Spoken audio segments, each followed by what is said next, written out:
Welcome, ladies, to interview number lucky 13 of the new series, My Dramatic Relationship with a Narcissist. That's what we're talking about today. We got Janine on the line today to share her stories with you about her narcissist. And if it's anything like what we've been hearing so far, hold on to your seatbelt. Let me get Janine on here. Hey, lady, what's going on? Hey, Miss Deb, how you doing? I'm fine. Glad to have you here. Thank you for offering to to come on and share your story. I know it requires a lot of bravery, Yes, ma'am. to be willing to do that. And I really want everybody who's doing this, all of you, to let us know how much I personally appreciate your courage and your willingness to step up and help those coming after you not have the same drama that you did. I just Absolutely. want you to know. Okay, so let's start. Let everybody know a little bit about who is Janine. This lady's on this doing this video. Who is this chick?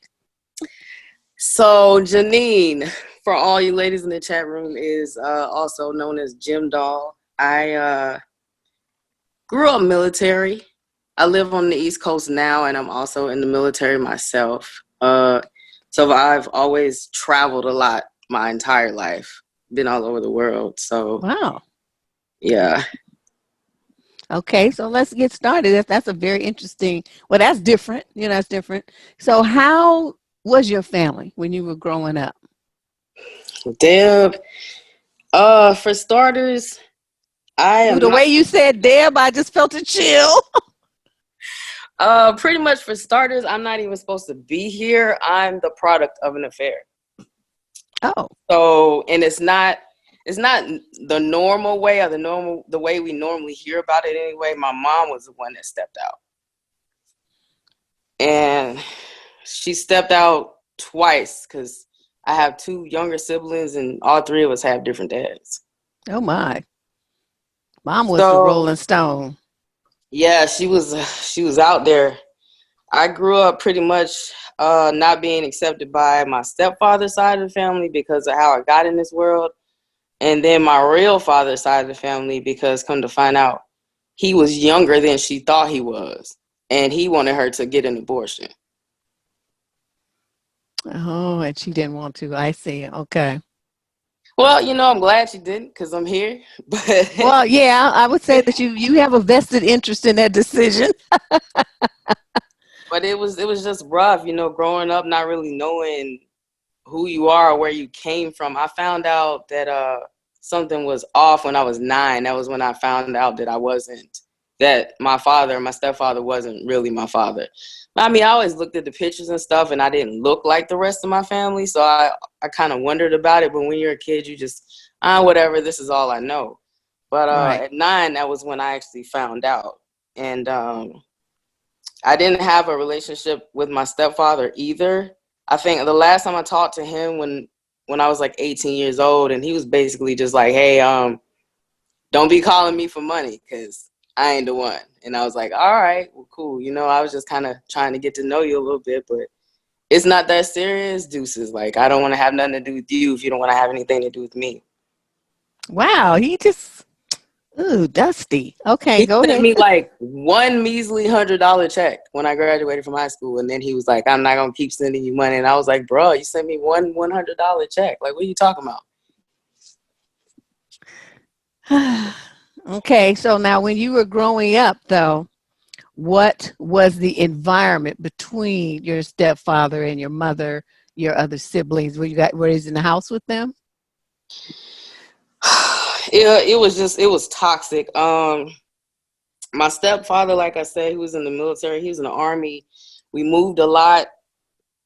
I grew up pretty much in Germany. I spent a lot of time in Europe until like the early 90s. And then we came back to the States. I went to 5 high schools.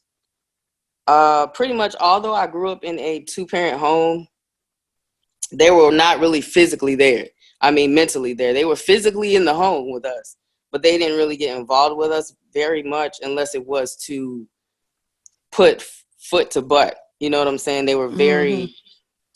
Uh, they were very religious. We went to church 4 to 5 times a week. We was one of them people that be in church all day. You know, everything we did revolved around church. They were extra strict, and we were forced to like participate in things in the church. Like I was in the choir, my sister was in the choir, my brother was an usher, my dad taped the services. Like we literally pretty much lived in the church. Oh boy. And it would be one of those churches that was all day on Sunday. So you best not plan anything, because pretty much you're going to be in church all day, and Bible study and vacation Bible school. But the interesting thing about it is they were really, really religious and everything. And they would act a certain way outside of the home. But then when they got to the home, just totally just wilding out, doing whatever, cursing, not following none of that stuff that they preached about. Like, and my dad, like, he wouldn't really say much, but when he did, it was to enforce punishment of some sort. And he did stuff like kick us, punch us, hit us with extension cords. I went to school one time with a belt buckle mark on my face. Like, it was not a good environment. And my mom, like, she treated him bad until she got sick. And then she was sick from the time I was 10 to like when I was 18, and she died when I was 18. So it just was rough, man. Like, I never really had anybody that I could talk to. They didn't talk to us about, you know, real life expectations. They didn't teach us about credit. Even though both of them worked and my dad was in the Army, like, stuff stayed getting repossessed. Like, I would come home, the car is gone. The one TV that we had was in the pawn shop. I would just wonder, because I'm military now. So I'm like, why were we so broke all the time? Like, because I had two working parents. So why didn't we have stuff? Like, why were we getting food, you know, from the church? And why were we getting clothes, hand-me-down clothes, and going without? It just never made sense to me.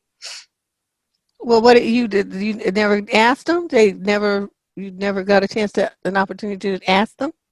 They were really not the kind of people that you could ask stuff. They were the more so do as I say, not as I do type people. You just could not talk to them. You could never come to them with anything.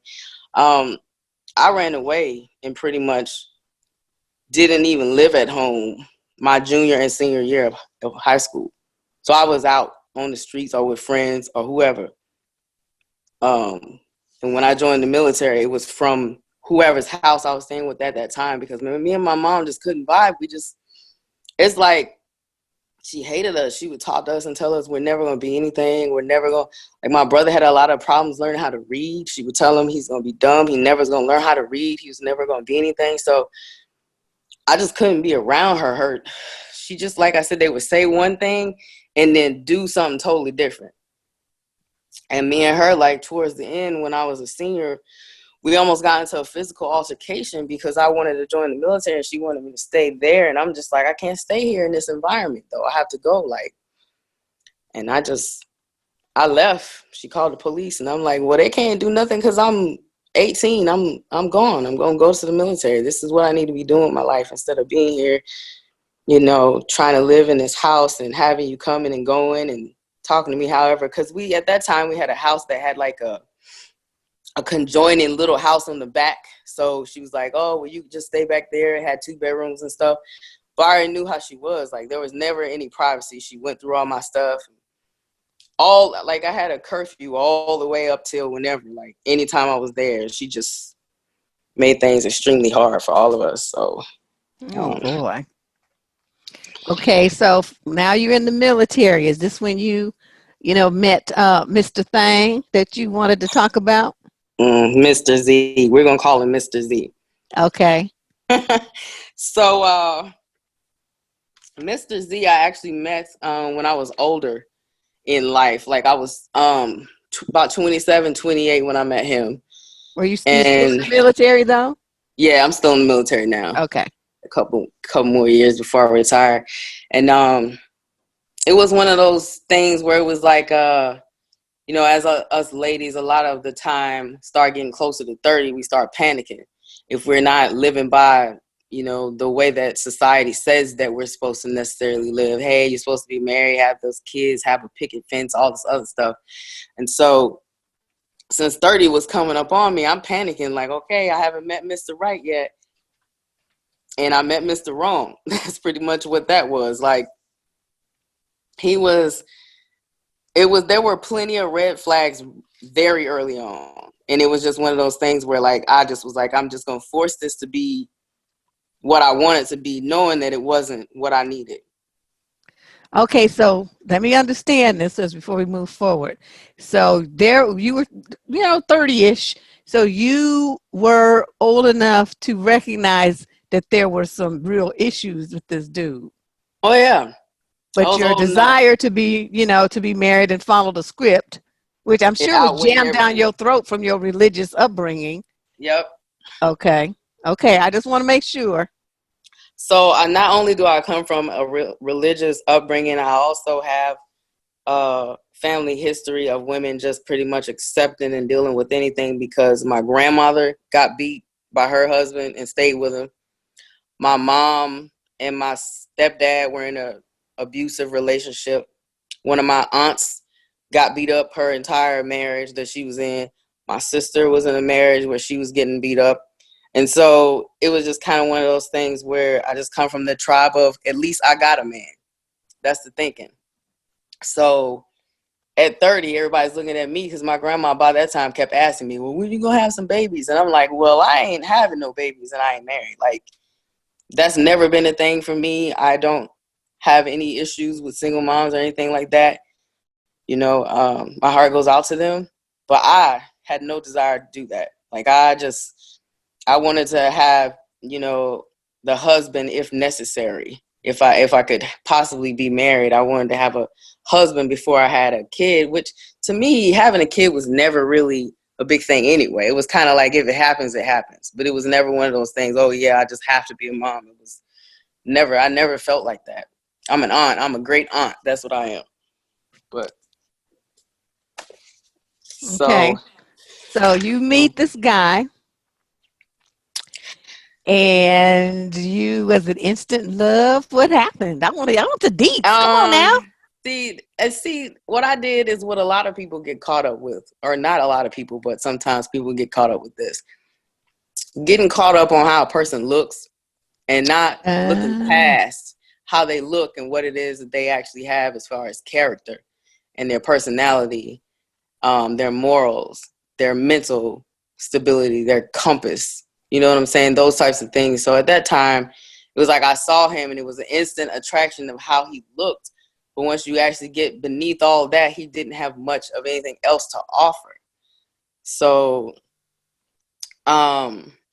pretty much 2 months after we dated, he got into some legal trouble. Like 2 months after we started dating, he got into some legal trouble.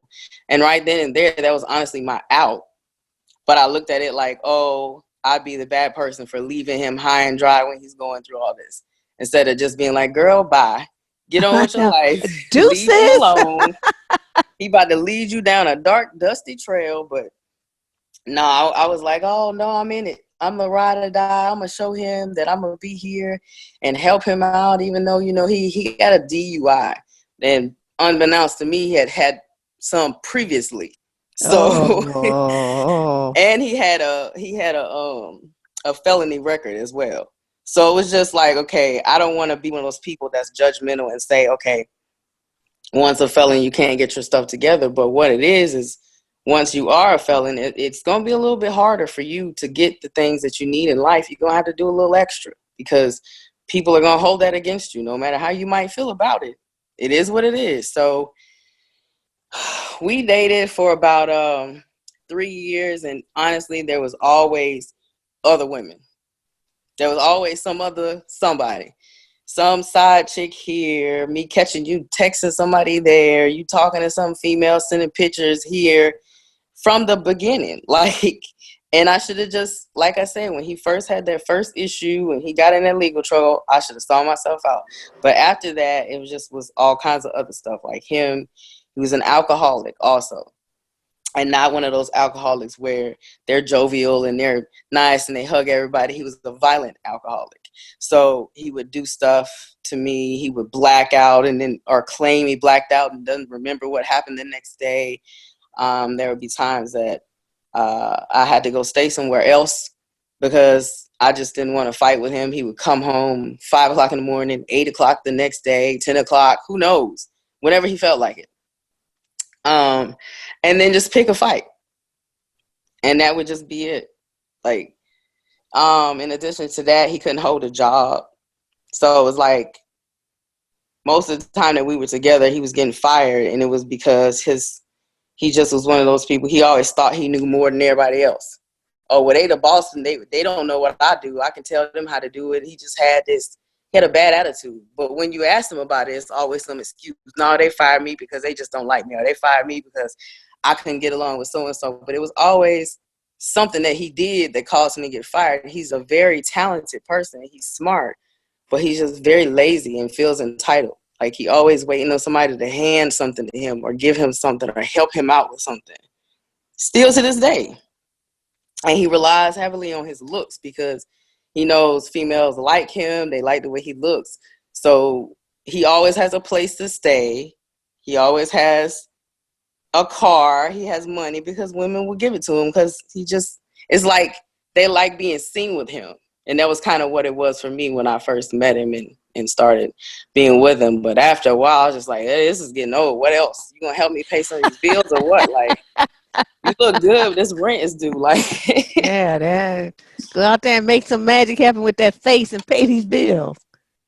So, when you met him, so you were around 30. How old was he? you're younger than me. Okay. So, is his looks fading? Uh, I mean, I wouldn't say his looks faded, but what it was is just like, to me, a man loses his attraction when he can't provide. Like when I have to take care of you and you're like a child to me, I'm not gonna be attracted to you. I can't be on a sexual level with somebody that I gotta go pay for you to get a haircut. What? Pay for you to get a haircut? Are you serious? You driving my car around and stuff like that's like having a child. And on top of Right. that, he had a lot of children as well. Like when I met him, he had 4 kids. So it's like, okay, again, I don't want to judge a person because they have 4 kids. Have as many kids as you like. However, I don't want to have to be paying for them. But the thing is, when you ladies marry somebody that has a lot of kids, when they cannot come through and take care of those kids, it's gonna be on you. And if you guys are like filing taxes and stuff together, and this guy's behind on child support or anything, they're gonna take it from you. So Community property. That's how it is.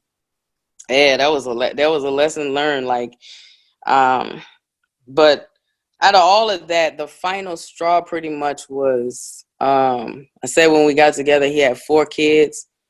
Probably like a year after we were married, I found out he had a 5th child, and he wasn't the one that told me. I found out on Instagram. What?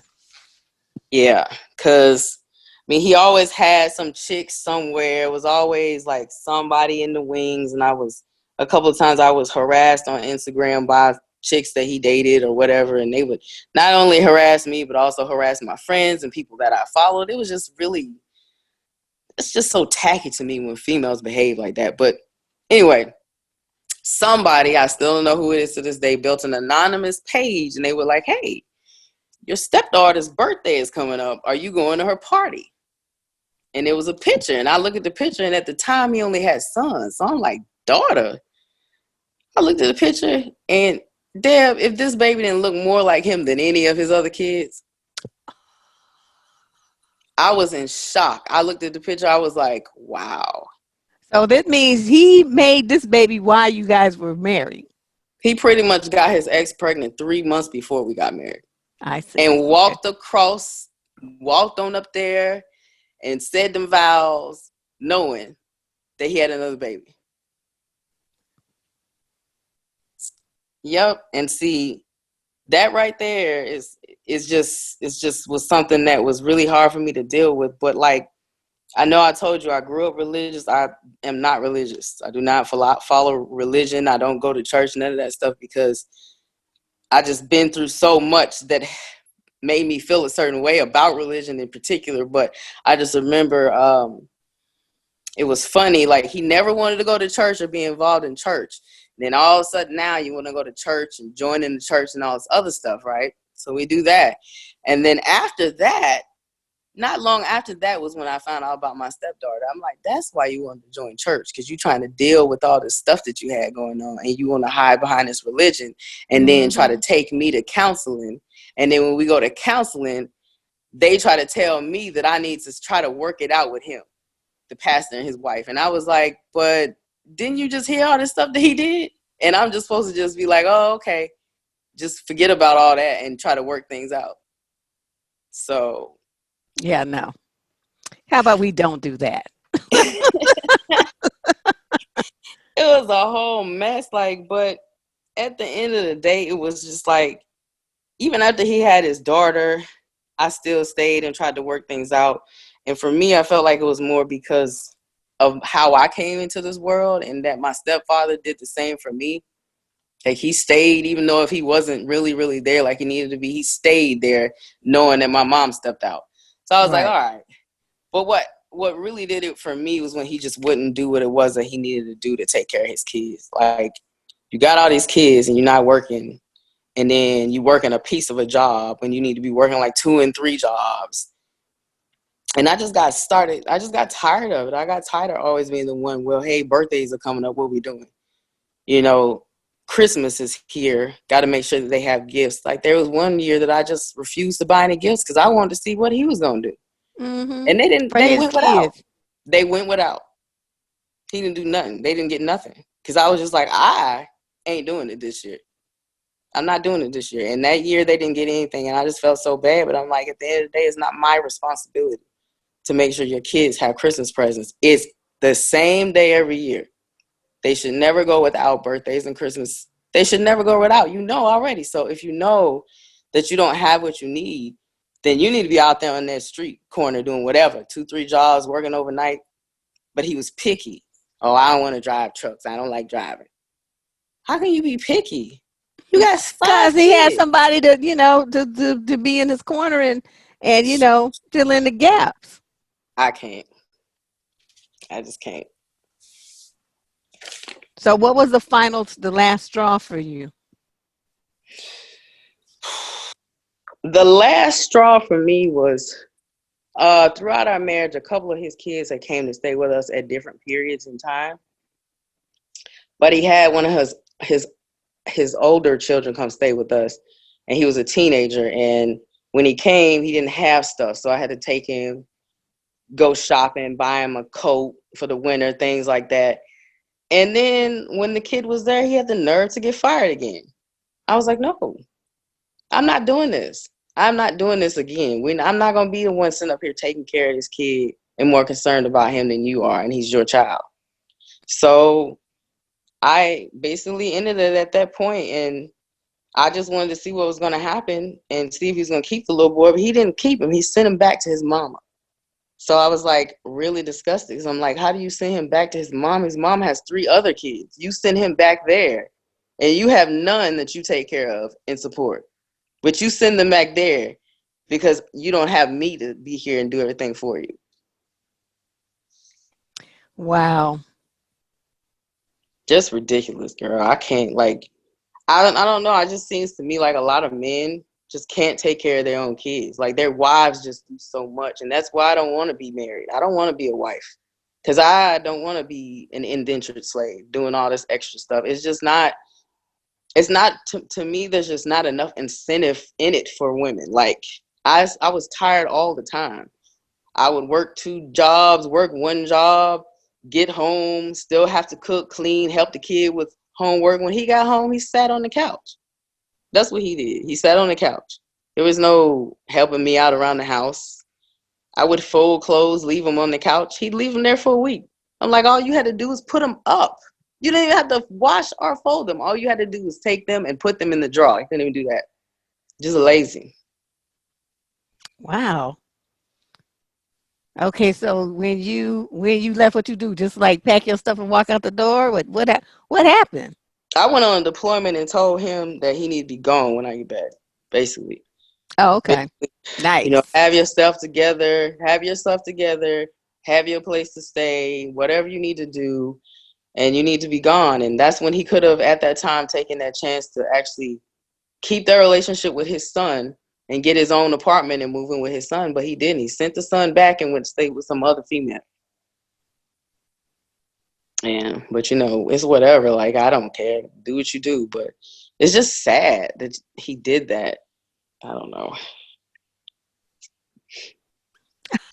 I'm speechless. Okay, so Right. with all of this, now you're going to sum this up. And what are your, summary warning signs for the young lady who will be listening to this? What, kind of sum up for them what you saw and what they should have done, what you should have done about it. I jotted a couple things down, and I'll try to. Oh, good. Look at you being all here. organized. Because, man, my brain gets scattered real easy, so I had to write some stuff down. So the first thing I wanted to say kind of speaks to how I felt pressured because I was turning 30 and I wasn't married and didn't have any kids. So I just wanted to say, it's okay to manifest your own destiny. Don't let family, society, or social media tell you the lifestyle that's best for you. So just because people glorify marriage and having children does not mean that that's everyone's destiny. That ain't for everybody. Everybody ain't supposed to be married, and everybody not supposed to be parents. There's plenty of people walking around right now that have no business being parents. So I agree. I'm with you on that. Oof. You manifest your own destiny. Marriage and kids, they're great, but they're not for everybody, and it's okay. There's nothing wrong with that. It's okay to be single, and it's better to be single than married and miserable, because I was married and I was lonely. Like, I was totally alone. There's nothing worse than being married and not being able to lean on that person for the things you might need on an emotional level, a mental level, or even a monetary level. Like, just remember one time having a flat tire and him being like, "Oh, I can't help you with that. I don't know how to change tires." Like, what? Let me get your Oh man my card. Let me God, get he's your so man card. useless. Let me get your man card. That's a requirement. What are you talking about? Don't follow your heart.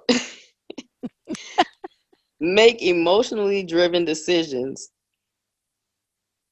You want to make sure that you wait and think things out first, because a lot of times we'll follow our heart and make some decision based solely on how we feel in the moment, and then it turns out to be a disaster because we let our emotions get the best of us. It's better to just sleep it off or think about it before you just say, "Oh yeah, this is what I need to be doing." And Agreed. Okay. if it doesn't make sense, you need to just go with your gut and your intuition, because those things are rarely wrong and you get those feelings for a reason. So a lot of times, when I started dealing with him, I would just get these feelings like, all right, he just told me he wasn't talking to this chick, but I know he really is. And my gut would say he really is, but I'm like, no, he said he isn't. And every time that I didn't follow my gut, I was wrong every single time. Okay. So So, the women need to, you're saying they should trust themselves and trust yeah, their instincts. Okay. trust yourself. Um, Pay attention to red flags early. And lastly, it's not your responsibility as a woman to help a grown man be a man. I don't know why a lot of these men out here feel that way nowadays. They feel like, oh, well, you need to help me. Why do I need to help you? A lot of times they're not helping us. Like, they need cheerleaders all the time. And we're just expected to just get up and do what it is that we do, being great moms and wives, sisters and aunties and all this other stuff.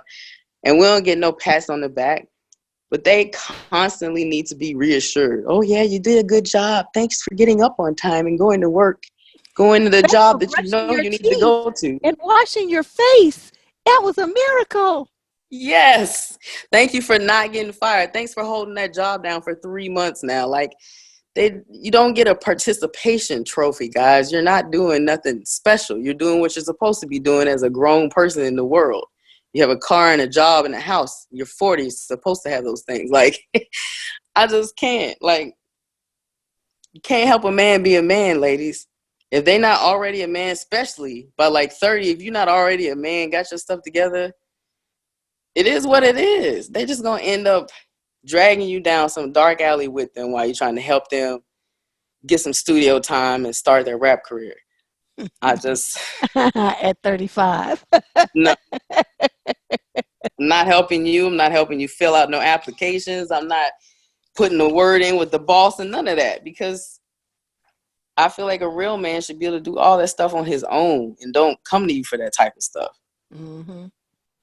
I agree. Well, this has been very, very interesting. You have anything else you want to add? Any other words of wisdom? Oh, okay. The last thing I wanted to say is, although your mate should be attractive, never place that at the top of your requirement list, because attraction is going to wear off. It's gonna fade. We're all going to get old. We're going to get wrinkles and tummies and cellulite and things like that. What else does this person have to bring to the table for you? Like, who are they? How's their personality, their character, their morals, their goals? What are their goals? Can't just base it strictly off what a person looks like, because that is not going to get you far.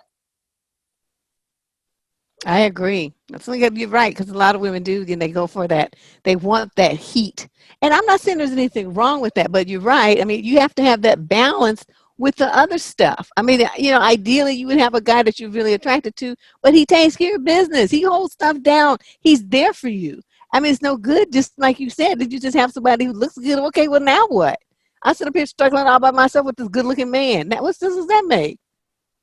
Good looking and ain't bringing nothing to the party. Like, you can't have a booger wolf. I'm not saying you need to have a booger wolf at all. Like, What is that? Oh, my God. it's like a really unattractive, I don't want to say one of those 5-letter guys, but you don't want to have one of those. Like, it's got to be somewhere in between. There's nothing Right. wrong with dealing with a dude that's a little ugly. Like, I prefer mine now a little ugly. Like, I need to be the pretty one. I Oh, should be the girl, one getting all yes. dusted up, Oh, not yes. you I'm with you. Yeah, I don't want people looking at you more than they be looking at me. No. at all. Booger Wolf, I got to remember that. Oh, you were too You ain't funny. never heard of that, Deb? No, no. That's a first. And it takes me, there's not many firsts left in my life, but that was the first. Thank you. I enjoyed that one. I mean, I got another one for you. A frog, monkey, dog. If you got one of them, yeah. A frog, monkey, dog. I'm scared. I'm really Frog, scared monkey, now. dog. Okay, that's just the epitome of hideousness. I can't even imagine what that looks like. Now, do you have any ideas like say, during your teenage years, before you met Mr. Z, what were your ideas based on your parents' relationship about how love works, how a partnership in a marriage works? Man, I don't even know, because they seem like they tolerated each other. Like, very early on, my parents were alcoholics. Like, I don't think I even mentioned that, but they drank a lot. I just remember them driving us around in the car, and my mom's throwing up out the window and stuff like that. And Wait, these are the same people that was in church 4 days a week. oh yeah, that's why I said that. They just was hypocrites. My mom did Okay. a lot of drugs too, so but it just was kind of one of those things where I don't know, like they stayed together, but I didn't know why, because they didn't like each other. My mom would have men in the house when my dad would be out in the field and stuff like that. That's probably how we have different dads. And I think she just stayed with him because she knew that he was stable. Like, he had a stable income and stuff like that. But they just didn't really seem to like each other. So when I was in like a junior in high school, they renewed their vows, and I was confused. I'm like, y'all need to be in divorce court. Why y'all renewing vows? Oh, this is funny. You are so funny. So they really didn't teach me anything about like that, because you never really just saw them having a conversation or having watching movies together and laughing and enjoying each other's company or anything like that. It was kind of like just I don't even like a job or a chore, like some robots. It was never just like, oh, they're chill, we got peace tonight, and the family's chilling, and the parents are talking, and the kids are relaxed. It was never any of that type of stuff going on. Do you feel that there are some parallels between your marriage and their marriage? Yeah, because I at one point I just started to feel like that's how it was for me. It was just like a job. Basically, I'm going to work every day and making sure the bills are paid, and then got to a point where I would just stay out, go to the gym late, make sure I got home late, so that by the time I got home, it was basically time to go to bed. And then there was a period where we had opposite shifts, so he worked nights, so then we didn't see each other at all. So it was just like having a roommate. Oh boy. I don't know. I mean, I don't think by any means marriage is easy, but it shouldn't feel like that. I think it should be an enjoyable experience where you have a person that's your friend. You can laugh together and be yourself and be goofy if that's what you are, and nerdy. I'm a bookworm, so be like that. But it's just like, if you can't do those things, then why even be married? I don't get it. Yeah. Well, they aren't even married and they're just living with the guy, or, and they're going through some of the same stuff. And I'm just as confused about that as you are. So that makes two of us. Yeah. So do you feel like you suffered any permanent damage because of that relationship, or is there everything, you pretty much were able to make a clean break and get away? Um, Damage as far as like my credit and stuff. No, I'm doing really good actually. I just got a promotion. Um, Life is good. My credit is good. I got money in the bank. My hair is growing. My booty getting big. I mean, everything that Ah, I could possibly want. My skin is clear right now. Like, I have no issues with that. It's just I haven't had, like, since then I haven't had like a real relationship. And I don't know, it's just the way my trust is set up. I just don't have a tolerance for any foolishness. I don't like people staying the night over here. I don't want to live with nobody. You can live across the hall or down the street, but the just thought of having to live with a man again is just not where it's at. So when I'm watching your show and these people are like, yeah, we've been dating 4 months and we live together, I'm like, but why? yeah. What is wrong with you? You ought to be saying, no, you can't even spend the night. Get out. I enjoy my peace and knowing that that sip of orange juice that I left in the refrigerator will still be there when I get home. It's not going to be gone. Like, I can't, I don't understand the rush. Like, I've enjoyed being single and stuff like that. It's just nowadays with everything that you have going on and the expectations that men have, and they don't want to give anything. That's what just, that I don't, they expect the world and don't want to buy a cup of coffee. I'm like, I don't know how that works. Like, so I really just haven't been in a relationship, and I really can't even say I've done any serious dating, just because they expect the world, and then they expect you to be okay with having sex and not a commitment or anything at all. Like, and I'm just not one of those people that I can just be open with that type of stuff. Just, we just met and went on our first date, and you like, well, I was hoping to smash, and I'm like, you know, smash these potatoes. What are you talking about? Yeah, huh? I bet you did have hopes, Like my favorite phrase is, well, people in hell hope to get some ice water too. But, that ain't happening, and neither is your dream. He waiting for ice cream, popsicles, the ice cream man to show up. Like, none of that. Nah, I just can't. Yeah.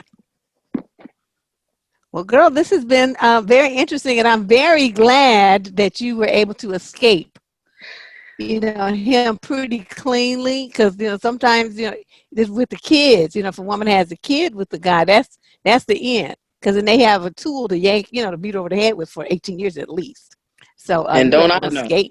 Ooh, you were able to make a clean getaway. Good for you. That I Good did. for you. I was one of the lucky ones. Yes, you were.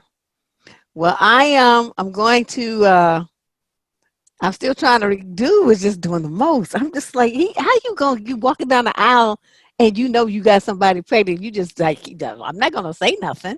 I mean, what is that's I think is the one of the thing about your story that bothers me the most is just this clean outright, manipulation there. They have you But under some other belief system other than what was the truth but from the damn, that ain't gate. even. That's not even the worst part. The worst part is I still remember that day like it just happened. And after I found out about it, I called and called and called. He wouldn't answer his phone. He wouldn't answer his phone all day. I was over at the house of one of my homegirls. We just chilling, eating ice cream and crying, so. And then when I finally did talk to him about it, he was all nonchalant about it. Tried to lie and say she wasn't his. And I'm like, Negro, look at that baby. That's your twin. Y'all look she looked more like him than any of his other kids. Exactly like him. I was like, how in the world can you honestly look at that baby and say that that's not your child? Like, really? And so after that, it was a struggle for me too, because he tried to tell me when I need to heal. Like, oh, you're not over that yet? Well, she a year old now. Well, it's a week old for me. Like, you don't get to hurt me and then tell me how long it's supposed to hurt. Tell Well, me he how was all long. up in his narc zone, wasn't he? Oh, it was always about him. Always, all the time. Well, I'm gonna do my best to get this up quickly so that we can. Because at first I was kind of lagging. I did the interviews and I was like, oh, I'll get them up eventually. But now I'm trying to do it, right away so I can keep up. And I think is a good warning. And it's like Yeah, you get because you were a little bit older, so that makes the story different. Because you yeah. already had a career and stuff. A lot of the girls, the people that are telling the stories, they were very young. And Mm-hmm. so you being a more mature person who got married and doing stuff, it puts a slightly different spin on it. So I think this is a really good angle for us to discuss as well. So a lot of people feel like, well, at least she got married. It's like, well, maybe not. That might not be a good at least. So No, not at all. right. All right, girl. Well, I guess I'll see you back in the chat. Yeah, you'll see me back in the chat until you have a meet and greet. Yes, well, that's still well, we ain't having nothing now with with Rona out, but Oh, as man. soon as everything is open again, I'm sure the restaurants will be trying to, be just anything to get some bodies up in there. So I should be able to find a nice place and do it pretty inexpensively because they was trying to charge a sister arm and 16 legs. I'm like, no, but I bet you if I go in there now and say, oh, I'm gonna bring in a crowd of folks, they'll be like, okay, please, please. We about to Free. shut down. Exactly. That's what I'm trying to do. So try to have it soon after, everything opens back up. Yeah, I'll come to Cali. I love Cali. Oh, good. It'll be good to see you. Okay, girl. Well, I'll see you later then. All right, thanks for having me. Oh, no problem. Bye bye.